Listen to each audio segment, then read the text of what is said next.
Hello, everyone. Thank you for joining us this morning and welcome aboard this journey through the land of trade with China. My name is Steve Partridge. I'm Head of Media and Communications here at the British Chambers of Commerce, and I'm also co-chair of the BCC's Strategic Trade Pillar. Firstly, just to let you know that this session is being recorded. So if you have to pop out or if you miss anything, don't worry, the recording will be available on our website to review back afterwards. So this is the second of our webinars for Global Trade Month in relation to China. It's part of a series of 6 markets that we're going to be covering over the next few months. And we do a 2-webinar focus on each market. And so we have an expert panel discussion to talk about the issues. And then what we have today is an in-conversation piece where we have a leading expert who can talk about the current and future trade relations in that market. So the aim of this series is to provide you with all the insights, the advice and answers that you need to fully understand the implications of trading with what are the UK's major international partners and our priority trading areas in the coming years. So I would also like to therefore thank International Freight Experts WTA Group for partnering with us on this, and also a big thank you to the British Chamber of Commerce in China as well for their support with this webinar series. So we've got 3 main aims of what we're trying to achieve this morning. The first of those is to look at business opportunities for British organisations in China with a particular focus looking at those sectors which are particularly active at the moment, or they have a bright future, a lot of potential for British business in the future. Second, we're going to have a sort of look at the business landscape in general in China and the outlook, especially as we emerge from the post-COVID period and with the Chinese market reopening. And third, we're looking at what businesses need to consider in general, what they need to be aware of in engaging with the market in China in particular. Now, there is going to be a Q&A session as part of this as well. So you will have available to you a Q&A box in which you can enter questions. So if there's anything that comes up in the conversation this morning that you want to follow up on or look at in a bit more detail, then please use that Q&A box and we'll make sure we get those questions answered. So this is an in-conversation session today, and we have 2 very capable speakers for you. I should just give you a quick summary of their background. So first of all, we have Rochelle Summer. Now, Rochelle is a highly regarded leader. She's the 4th generation member of the Summer family to be the custodian of the WTA group. Deep understanding of international trade, freight forwarding, but her primary focus at WTA is around the customer experience and ensuring that is as good as it can be. How is this achieved? It's done through investment in research, through building deep partnerships with customers, creating a culture of excellence and accountability, and then looking at leveraging the latest technology to make the business the best it can be. In addition to her role as a chief executive and WTA group board member, Rochelle is also on the board for the Neuroblastoma Australia charity, which is a childhood cancer charity, which she's been lucky to be involved in for the last 10 years. And Rochelle will be asking the questions today. And then in the hot seat will be Tom Duke. Tom was appointed a Minister Councillor for the Department for International Trade, as it was, in March 2019. And he became a Deputy Trade Commissioner to China in 2020. As a member of the senior leadership team for the Department for Business and Trade, China and Hong Kong, Tom's responsible for trade and investment promotion, trade policy, and market access across a whole range of industry sectors. So he has 15 years of experience of working in China and East Asia, both in public and private sectors. And immediately prior to joining the Department for Business and Trade, Tom was the UK's intellectual property attaché to China. And from 2009 to 2011, he was director at the EU Chamber of Commerce in Seoul in South Korea. So that gives you a quick overview of our two speakers today. And without further ado, I shall hand over to Rochelle. Thank you very much for the introduction, Steve. And I'm really looking forward to our discussions today, exploring the opportunities of doing business in China. Before we commence our Q&A with Tom, I'd like to give a brief outline of who WTA Group is and to set the scene of why China remains such an important trading partner for the UK. If we go to the next slide, please. WTA Group was founded back in 1913 by my great-grandfather, Ernest Summer. We started out by shipping huge blocks of ice from Switzerland to the UK due to the fact that back in those days there were no refrigerators. Fast forward 113 years, we currently look after 6,000 clients' logistical supply chains from 7 international offices, including a head office in Manchester, UK. Excellent customer service and attention to detail has always been our key differentiator in an industry not known for great service. Our recently launched Trustpilot score is starting to help prove that. And if we can move on to the next slide, Anne. Actually, slide 3. Yeah, perfect. Today, we are talking about the trade opportunities between UK and China. This slide outlines some key stats for you to digest. The UK's established trading relationship with China is well known and continues to grow year on year, with imports totaling 70.4 billion in 2022, only narrowly behind Germany, where the figure is 17.8 billion. The volumes of containers that are arriving into the UK from China massively outperforms everyone else, as you can see outlined on the slide. The graph shows that UK still loves what China has to export. It's as simple as that. So why? We can move on to the next slide. Well, the advantages of trade with China for both businesses and consumers remains the same in 2023. The price of goods is estimated to be 30 to 40% cheaper than sourcing locally, although this can vary depending on industry, even with increased logistical costs factored in. But that alone is nothing without the infrastructure and business ecosystem. Many countries in the Southeast Asia region can offer a competitive price, but infrastructure for exporting is unreliable, infrequent, and expensive. In China, all industry stakeholders work well together. And finally, as we've outlined in the slide, China has deliberately kept its currency at a low level. Over time, such aggressive exporting should increase the value of their currency and make their products potentially more expensive. However, this has not been allowed to happen. Through foreign currency purchases, China has kept its currency weak and therefore competitive.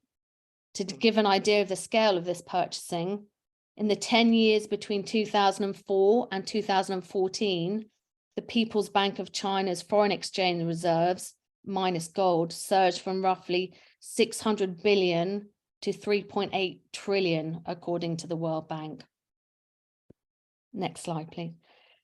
To further emphasize the point on China's infrastructure strengths, the PRC has 76 container port terminals, which can handle vessels over more than 14,000 TEU. TEU is 20-foot equivalent unit containers. The remainder of South and Southeast Asia has only 31 between them.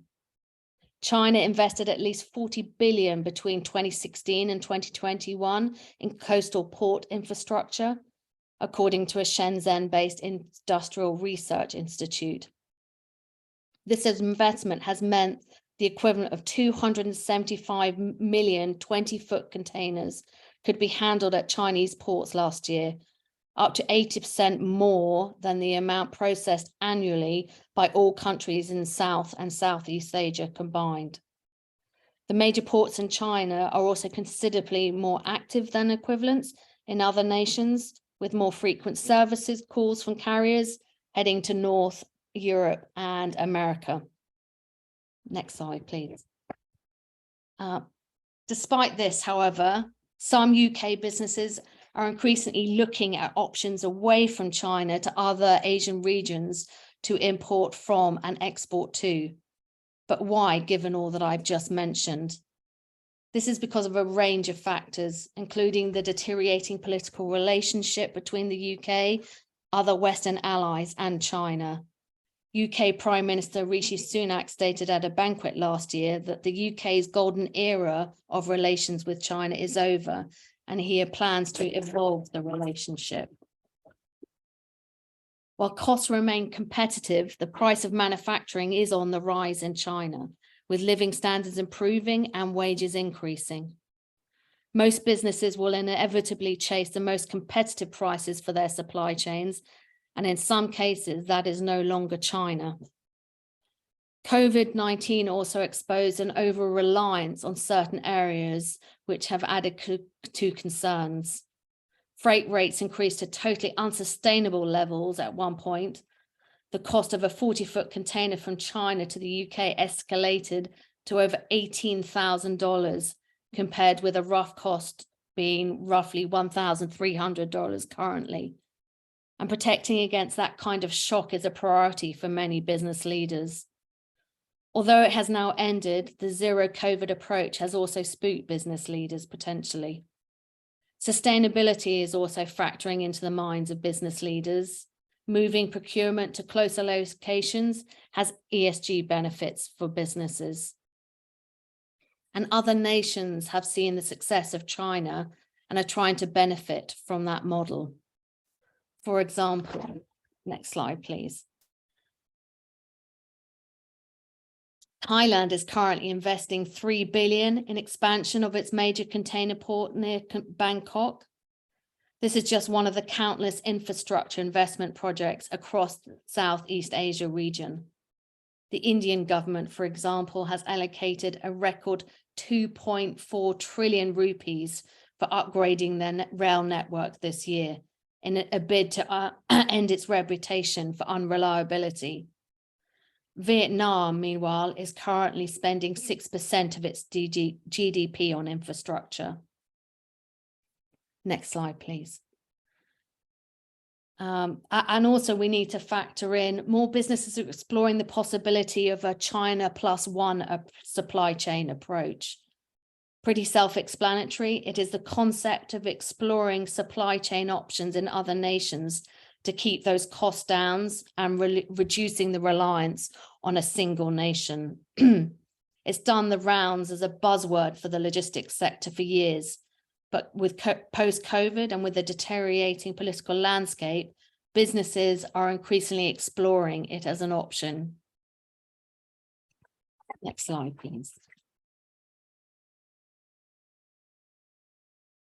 And just to finish off, if you were exploring the Chinese market for the first time or expanding your business and investment into the region, be sure to choose a logistics partner that can deliver you the best service.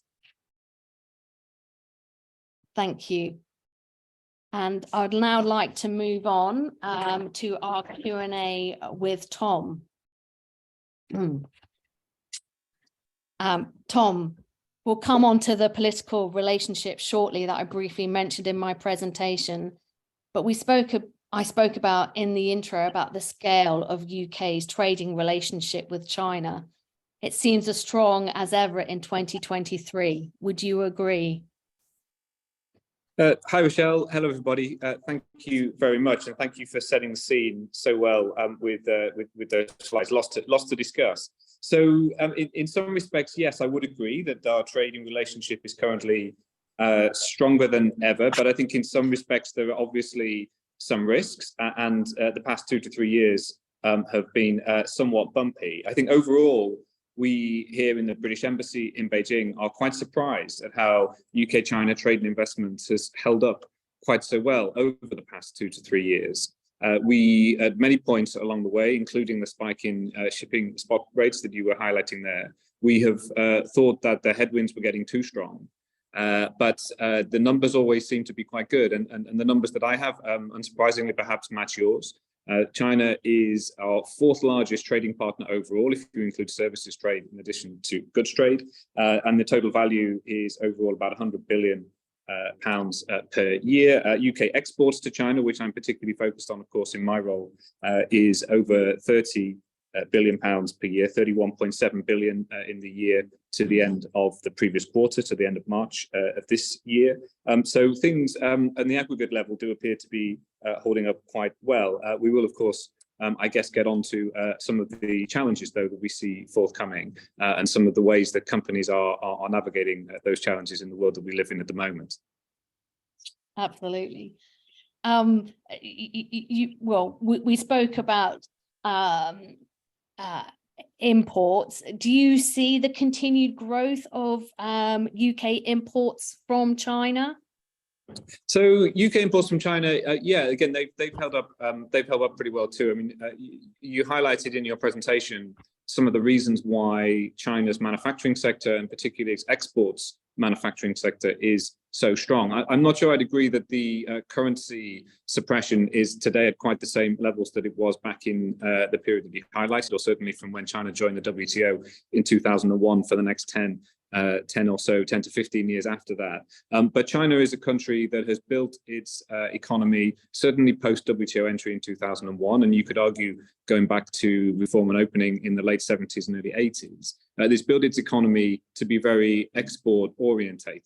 And there are a number of policies around the country that contribute to that, including its special economic zones, which are decades old, which sit outside of China's formal customs regime, and are particularly putting together policies to attract companies, foreign companies, but also domestic companies to manufacture there, particularly for export. And if they manufacture in those zones and sell within China, they have to pay tariffs to come within the Chinese, into the Chinese customs zone.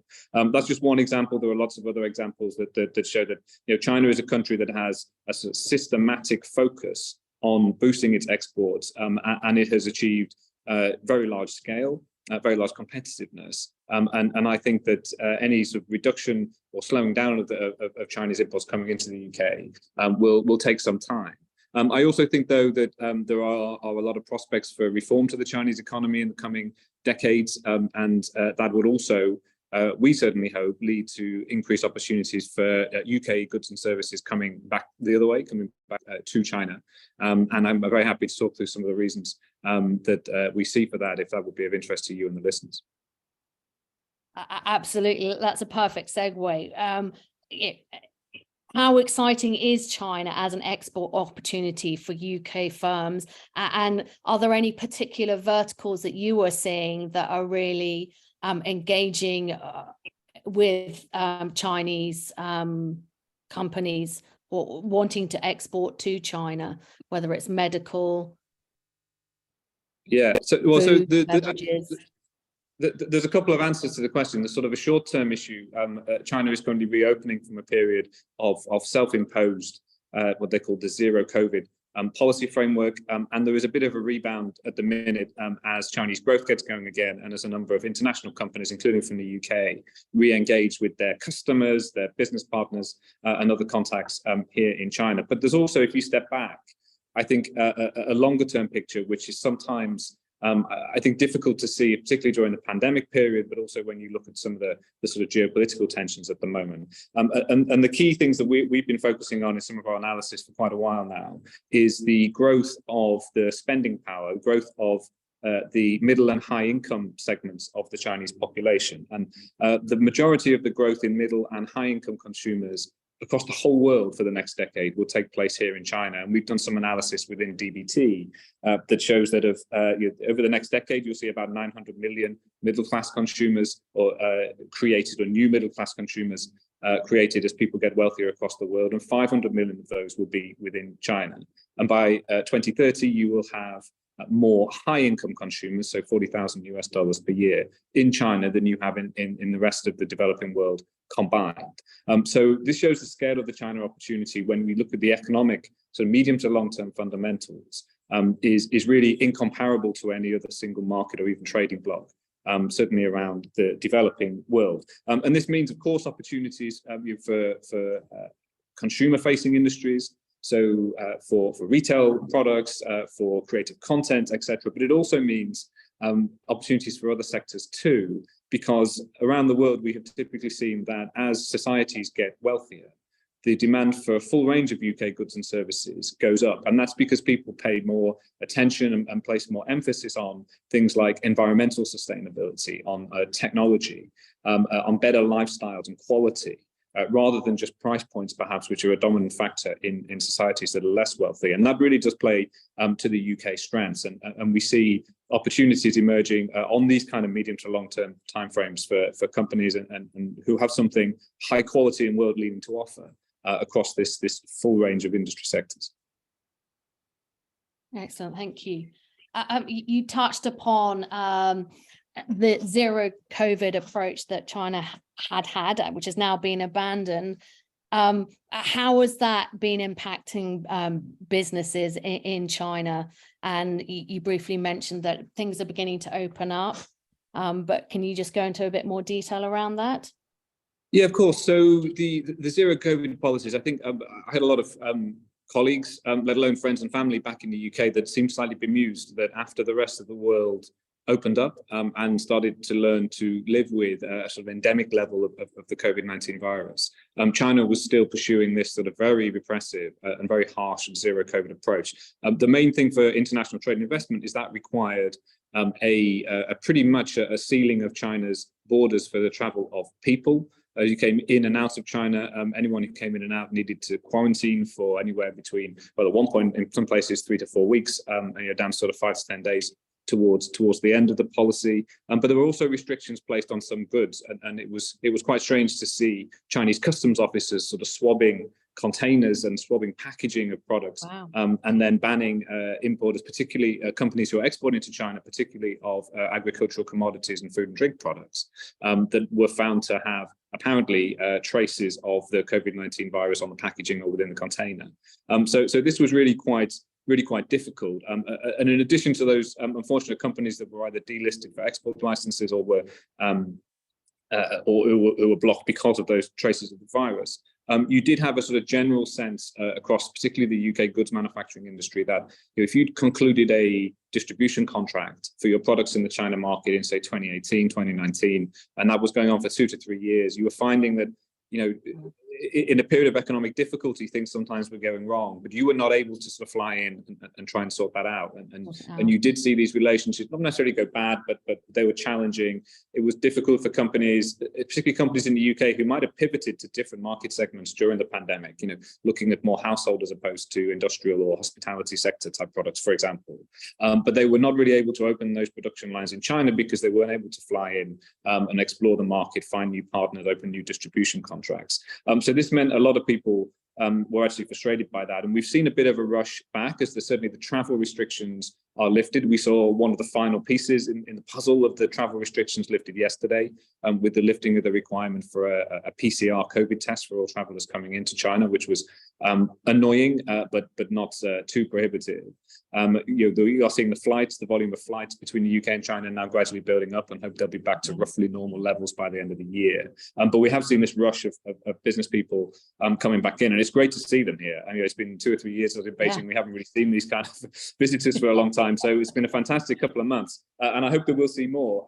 And we really are seeing people engaging in a really proactive way across, again, a full range of sectors. But there are some parts of the Chinese economy that will recover quicker. So, for example, Chinese economic stimulus has always emphasized things like infrastructure investment. At the moment, that is more state-owned, company-driven, as opposed to private developers due to crackdowns in the real estate sector a couple of years ago. And you're also we're seeing a lot of interest from the pharmaceutical and medical devices sectors. A lot of companies, and I'm sure this is true across the world, there are a lot of companies who have quite a bit of cash at the moment in those sectors after a particular focus on products related to the COVID response, not just in that initial sort of wave where there was a mad scramble for products, but in general, we've seen sort of elevated profits in those sectors for a while. So there were a lot of Chinese biotech companies, medical device distributors that are on the lookout for partners and have cash to spend. So I think we are seeing some opportunities early on in some of those sectors, but we do fully expect certainly across the rest of this year, the sort of Chinese economic growth to normalize a little bit more, and again be providing these, rather than sort of quick wins, these sort of steady state, sort of medium to long term opportunities, which is what really excites us, based on those sort of fundamental economic growth prospects for the Chinese economy and that sort of middle and high income segment in particular. Fantastic. So from what you've outlined then, really the COVID pandemic hasn't potentially done permanent damage to business confidence in the region, just from what you've outlined, pharma, medical devices, biotech. Are there any industries that you're seeing that are still holding back due to their bad experiences during the COVID pandemic, or not the case? No, Everyone's. I don't think so. I mean, of course, the views vary across individual companies, and individual companies will be thinking about their footprints in China, whether it is as a market or indeed as a place to source goods or even services, or a contract manufacturer, supplier, etc. So everyone over the last couple of years has been assessing this, and of course there is a geopolitical risk element to this as well, which is particularly acute for multinational companies. And I think we have the conversations that I've had with British businesses over the past year or two have been, I think, very different to, say, the conversations we were having 6 or 7 years ago.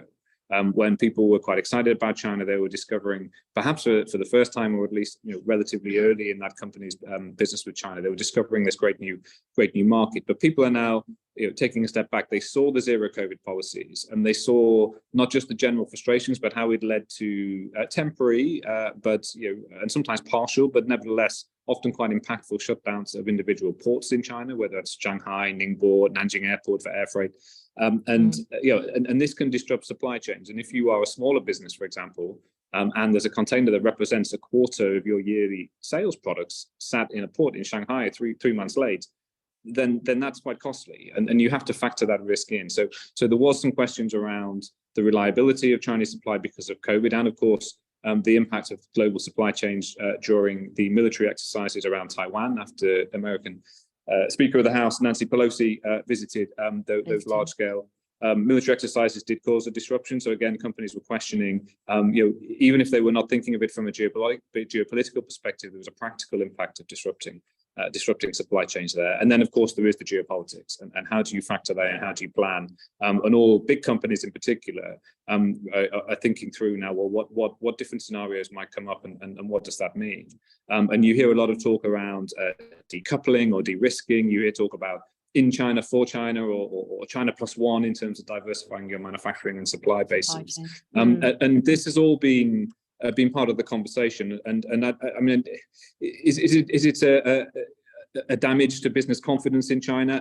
I guess you could say that, or is people becoming aware of a wider variety of risk factors as particularly geopolitical risks evolve, and wanting to make sure that their businesses are properly prepared for that? But I think I have picked up a general trend that these sort of plans for decoupling have, if anything, decelerated since China's reopening, as people come back and explore the market and look at the opportunities on offer here. And again, I have to come back to that sort of fundamental growth story. That is I guess the underlying assumption.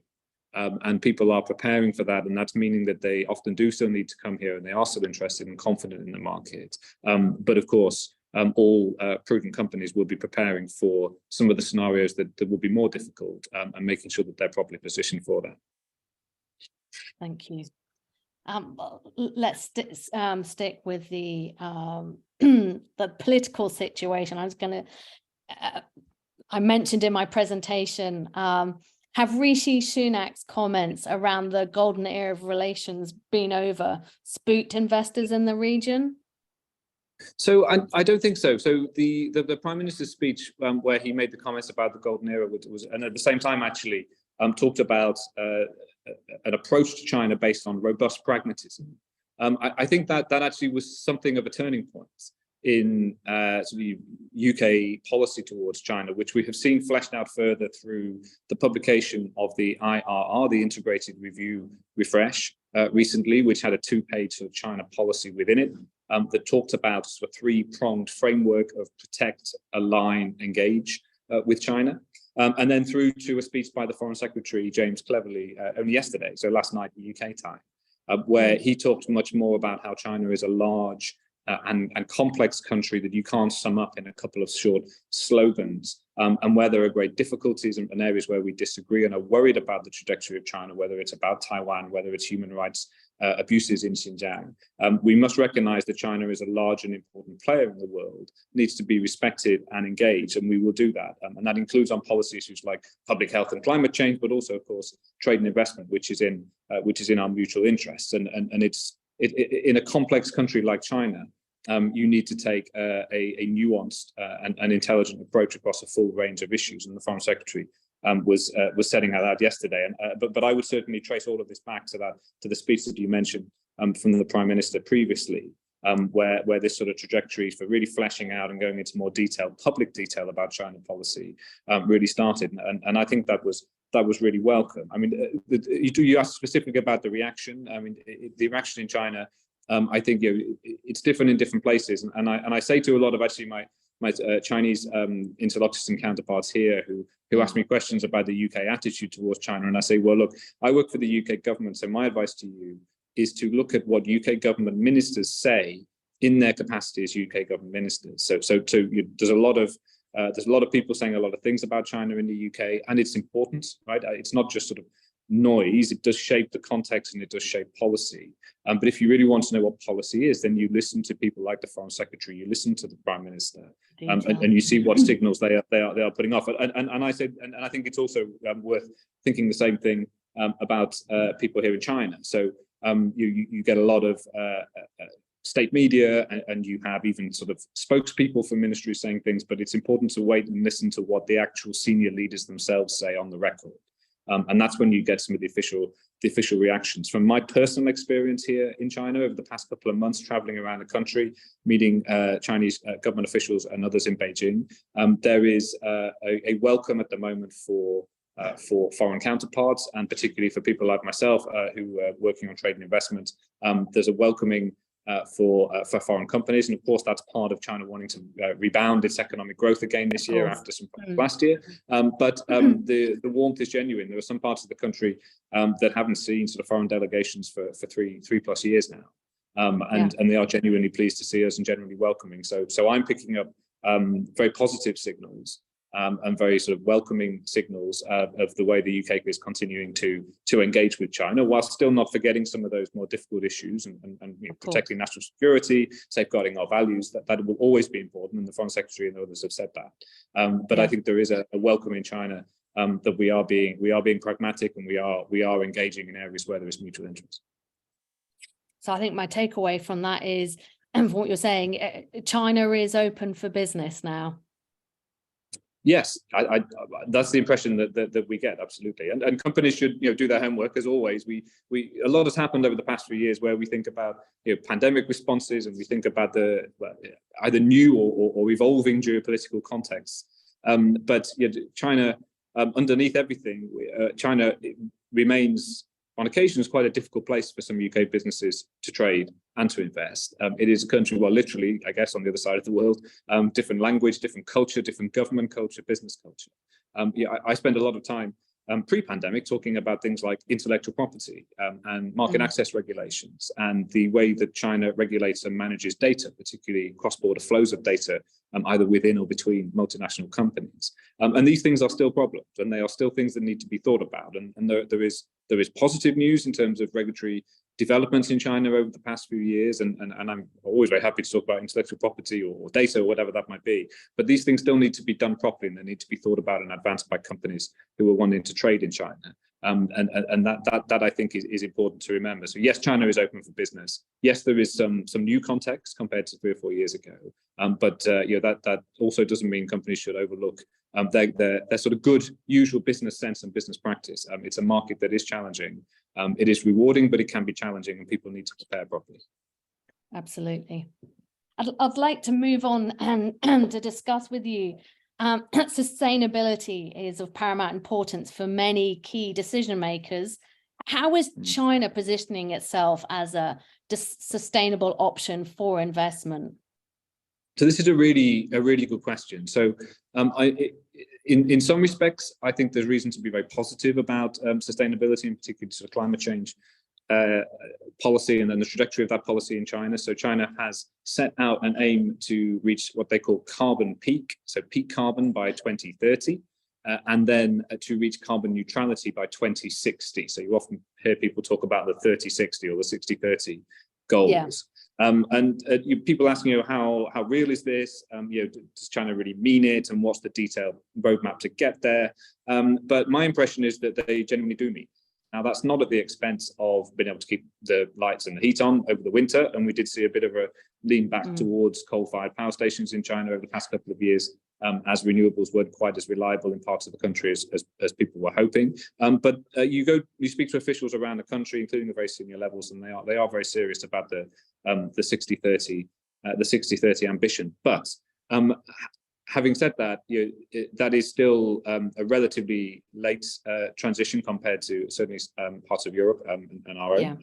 It is, and I think given some of the uncertainty and some of the mixed signals you get, you do still see some large industrial plants, for example, that are not decarbonized, coming online, whether it's steel plants or whatever it might be, that have potential lifespans way past 2030 and possibly in some cases past 2060. And you do wonder how that is consistent with a carbon neutrality roadmap when you have these assets coming online with lifespans that could potentially go beyond that carbon neutrality date. And then on a more practical business level, I've had conversations with companies that have decided to switch Chinese suppliers, not necessarily because of the geopolitics or because of the perceived or very real over the past couple of years risks to disruption of supply, but because they don't believe that their Chinese suppliers are in the same place as the companies themselves, and even more importantly, the company's customers and clients when it comes to sustainability. And that could be the shipping distances, for example, but it could also be the use of recycled or non-use of recycled raw materials, or it can also be the energy mix of China, and in particular of the parts of the country that are supplying power to the factories that are producing. And if that's not based on renewables, and most of China's obviously energy mix is not yet on renewables, then that is quite difficult for the sustainability principles and the sustainability reporting that a lot of the companies in the UK are now requiring and wanting to move towards. And personally, I think that is actually one of the biggest shifts that we've seen between China, the Chinese manufacturing sector and the rest of the world over these sort of 2-3 years, where contact has been significantly reduced. And the Chinese manufacturing sector, particularly for exports, has always been very, very responsive to shifts in preferences of foreign customers. But I think this is an area where, for the first time perhaps in decades, you've actually seen the Chinese manufacturing sector being slow to respond. And it will be interesting to see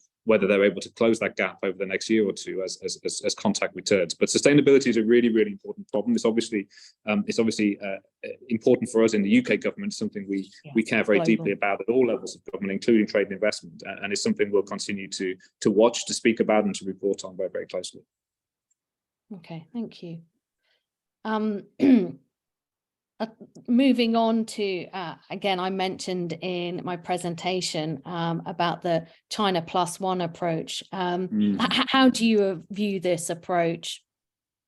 Well, so every business has its own strategy to mitigate risks. I mean, it's clearly very real. So, but the extent and the pace at which this is happening, and whether or not you can call it decoupling, I think is an open question and probably doesn't have a very simple answer. Certainly not that applies to every business or most businesses. So there was a very interesting article in the FT a while back where there was a logistics company based in Kunshan, in Jiangsu, in China, who was saying, look, when maybe pre-pandemic, you are having a major American electronics supplier you're placing an order for, say, $10 billion into a factory or to a group of factories in this one area.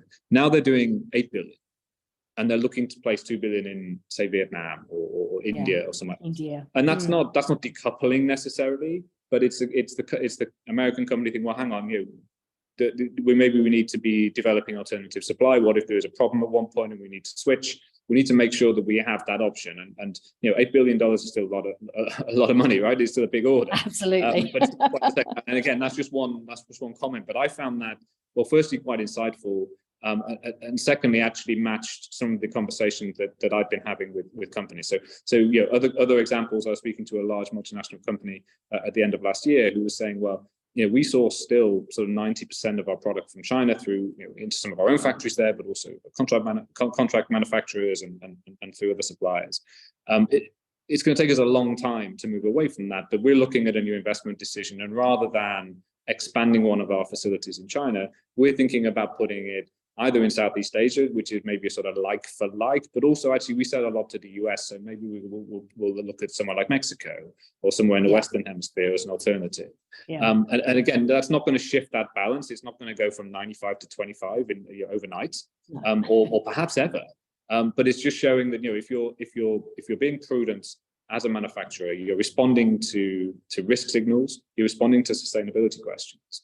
And maybe it's time to sort of have a slight diversity of supply, so you can switch things on and off, and you can make sure you're not vulnerable to a single part of the world having any problem. So I think that's a little bit more of a sort of measured and nuanced picture to the sort of it's a decoupling type story, but China plus one, or indeed sort of in China for China, which is I suppose another type of version of this where you have Chinese manufacturing and Chinese production sites moving towards supply for the China market, and then having your other markets, your other export markets or non-China markets, production and sourcing outside of China. Again, not every company can do that, and it would be economically, I think it wouldn't be advisable economically to do that in a big leap. But companies are sort of going through some of that thought process and thinking, well, what are the circumstances where we might want to do that? How might we do it? And then how might that longer term sort of scenario planning and longer term options impact the decisions that we're taking today?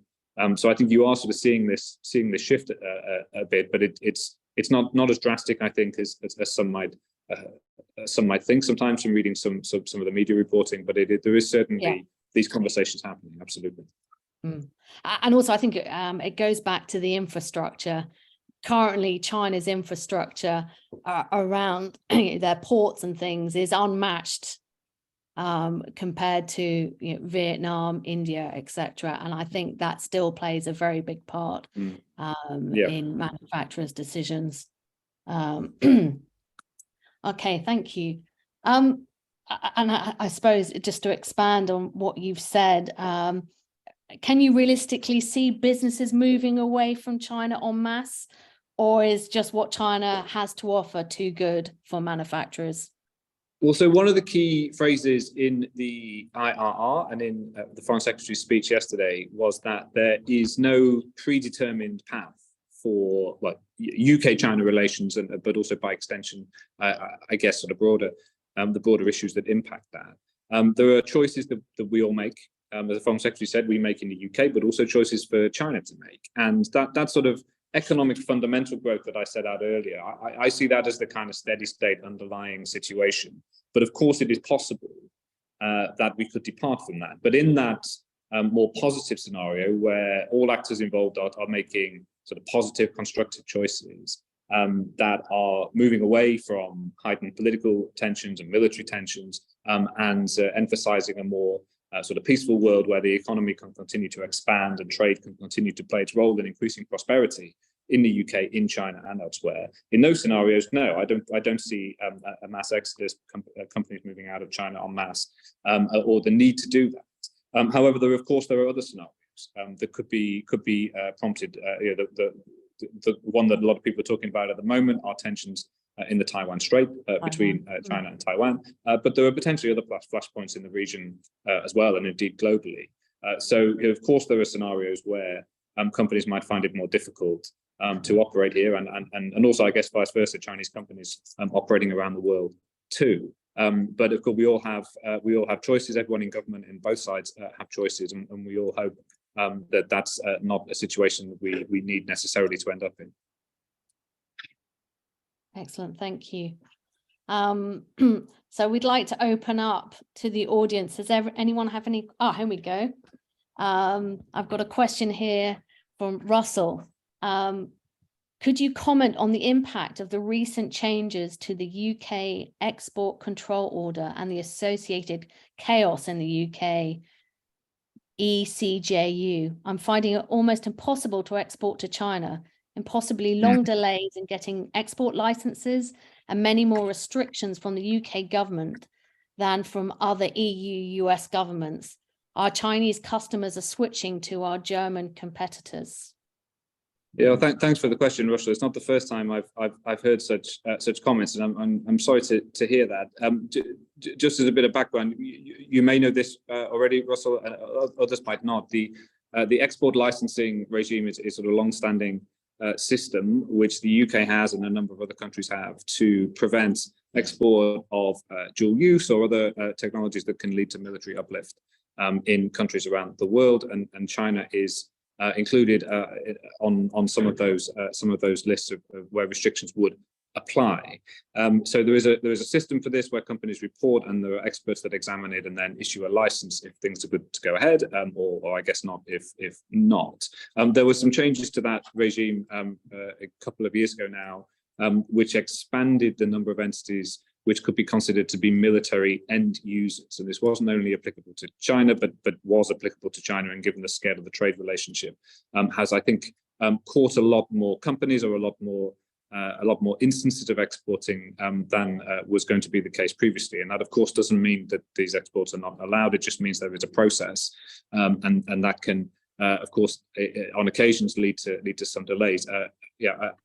I guess Russell may be aware of this, but the timeframes that he quotes are not supposed to happen. That is not the standard timelines that this should operate under, and it should not be the case that the UK authorities are operating under different lists and different technology types to be controlled compared to our allies. This is fundamentally based on international agreements with agreed lists of technologies on it. So it shouldn't be the case that close partners and allies like Germany are able to authorize exports that we shouldn't. Now, of course, the system doesn't always operate seamlessly like that, and I would be interested to have a look if you have data and information, and report that back through. In the embassy, we don't have a role, as is right, in the actual decision-making process, but I'd be very happy, of course, to have a look, and we are interested in the general way that these policy changes would impact UK-China trade and investment, and we certainly would not want, and nobody in the UK government would want, legitimate trade that should take place to not happen because of, say, a problem with a bit of the bureaucracy or the system that wasn't processing something quickly enough, and meant that you were being gazumped by people who have fundamentally the same system that we do. So I would, if you want to, I'd be very happy to take another look at that. But I'm sorry that this is causing those problems, and it is not supposed to. And I hope that the explanation of the policy may be somewhat helpful to you or to others in similar positions. Thank you, Tom. Another question. James Cleverly's speech this week on the UK's position on China spoke of robust and constructive engagement with China, and to push for a more level playing field for British businesses in China. Given the regulatory challenges and uncertainty doing business in China have existed for years and will likely continue to exist, are you positive? How positive are you that the Chinese government will really level the playing field, and to ensure newcomers and existing businesses feel confident about the market? So China has always been a challenging place. I worked for many years on intellectual property in China, and you're working with companies, but also working on a policy level. So looking to advise and lead, create expert policy, official and legal engagements that would support the reforms of Chinese laws and the way that those laws were enforced and implemented. China has often been quite open to these types of international collaboration. Of course, that has taken something of a dip over the past few years when these exchanges were either very difficult or happening online, which is not quite the same. But I would hope that we can get back to a point where we do have discussions on regulatory exchanges, where we do have discussions about market access, and that's not always a regulatory issue or regulatory change issue, but can be about getting UK firms into a system that China has. It's often difficult to sort of work out when are some of these difficulties because China takes a very different approach, and places like Japan and South Korea take very different approaches too, even America and other places. And when is it that China is being unreasonable? And then when you're in either of those situations, what do you do about it? So I agree it's challenging. It has always been somewhat challenging. We've always felt in previous years that things were moving in a positive direction, perhaps not quite as positive a direction, or as quickly at least, as some Chinese officials like to point out that it is when they're in places like Davos or talking to similar audiences like that. But I would hope we can get back onto a track where we can be having detailed and constructive discussions with China about market access and about regulatory reforms, and that China becomes as receptive and open to some of those international collaboration discussions as I have seen myself across previous years. So I'm looking forward to that. And I hope that will continue. I think the lesson for businesses, as I said earlier on, is China can be quite a challenging place because of indeed some of the issues that were raised in the question. The prize at the end of the day over the next decade is potentially quite large, so it can be worth it for many companies to invest in staff, in experts, and in ways to get over some of those barriers, or to navigate some of this unfamiliar and quite challenging landscape. But it isn't easy, and companies do need to think about it very carefully in advance. What is your market entry channel? What are the regulatory issues you might need to get around? Which partners or advisors can help you to do that? And that can, of course, sometimes come with quite a significant price tag attached to it, particularly in heavily regulated sectors. So it is challenging. We're not always happy about it. We're always keen to engage the Chinese on some of these changes. But for companies who are looking to do business right now, I appreciate that it's more about how you can navigate the current landscape and hope that it will get better in the future. Thank you. Okay, we have a question from Grace Wang. I am an organization in China, and we have connections with many Chinese companies who are willing to do business with the UK. Generally, we have companies who have high quality healthcare products, including TCM products, would like to widen their market to the UK. And I'm wondering how the UK market might be. 2, we are able to link many vocational colleges, hope to do international exchanges with the UK. And I would like to know if you have any suggestions on who I should contact. You might have heard of community groups in China, and we're able to reach millions of consumers in China. Well, it sounds like quite a few interesting things to talk about there. I mean, to pick out one of them, you talked about vocational colleges. That's something that we're very interested in China at the moment across a wide range of sectors or subject areas. There's been, I think, quite a lot of press and coverage around some of the restrictions that China has brought in over the past few years on its compulsory year education system, particularly around core curriculum subjects. So that's years 1 to 9 in the Chinese school system, and subjects like mathematics and science and etc. But actually, there are other areas of the Chinese system that are not subject to such restrictions, and the main one, where, if anything, the door is being thrown wide open and people are being welcomed, is around technical and vocational education and training. So TVET is the acronym that people are using. And this can cover a range of things. It can cover things from the type of vocational colleges I think were mentioned in the question. It can cover sort of specialist either certification, qualification, or training resources by chartered institutes or other specialist professional bodies. It can cover training and courses delivered by companies, not just to their own colleagues, but to on a wider basis. And this is a really exciting area of growth at the moment. We have a number of UK UK providers, as I'm sure people are not surprised by, given our education prowess. We have a number of UK providers who are either partnering with Chinese entities or coming in directly through government schemes or directly themselves. And this is really taking off. So that's something we're very, very interested in the Department for Business and Trade, and we're always happy to hear from people who are aware of new initiatives or have sort of tangible opportunities that we could pursue together, wherever that might be in the country. Thank you. Okay, one final question from Steve Hales. We expect to export special purpose machines to China with effect from 2024, and we'll need to apply for export licenses. How can we get help advice to apply for this? So yeah, look, this is all quite transparent. There's a web portal where you can get all the information, all the links. First of all, to work out whether or not your products are subject to export licenses, and depending on the situation and the type of product and the type of customer end user you are working with, exactly which information you need to provide. I'm sure we can provide a link in the follow-up to this webinar. I can send that through to the British Chambers guys so that people can have that. We try to make sure this is a transparent process. I of course am recalling the previous question where things had not gone. It appears things have not gone as we wanted, and as the service level agreements should say that they should.